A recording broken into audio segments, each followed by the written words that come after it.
Você pode filmar, tá? Eu já filmei você até. Tá filmando? Eu vi. Já tá filmando. Então essa estrada aqui dá Pô, quando chegou perto ali da música, aí a câmera identifica.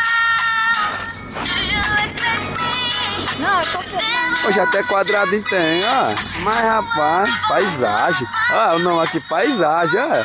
Pô, é close, é? É porque tá mostrando tá na paisagem. Quando é paisagem, eles falam o nome.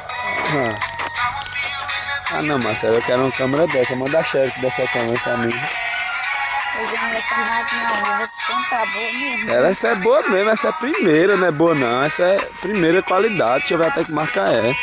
Tá fome. Poxa, câmera boa da porra, sério mesmo. Não corra não, burra, burra, burra. Corra não, burra. Aqui a tonagem tá vendo ali em cima, né? A câmera tá mostrando lá. Onde é que aproxima, hein? Sai daqui pra cá, pra cá.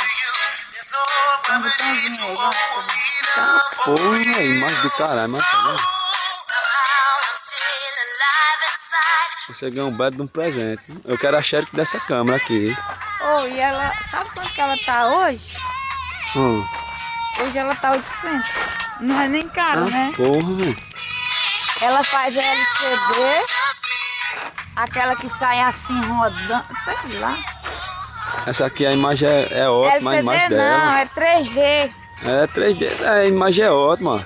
Ó. Aí. Só o cangaço de gato. Esqueleto de catenga aqui. Coitado. Tá bem magrinho, coitado.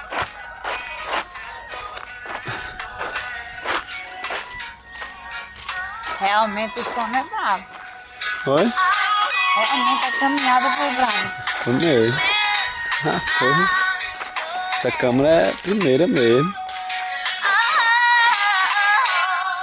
Agora chega, porque eu tô aqui. Close e close.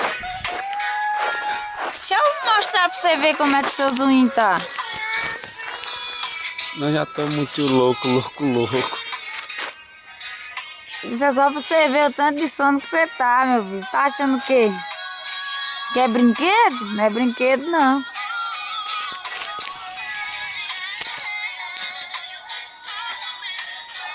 Vai andando, meu filho. Você não vai voar, não. Vou filmar você na estrada de chão agora.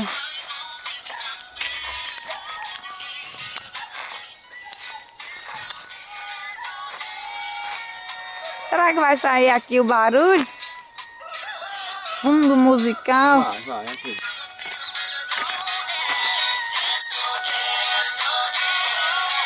A N tá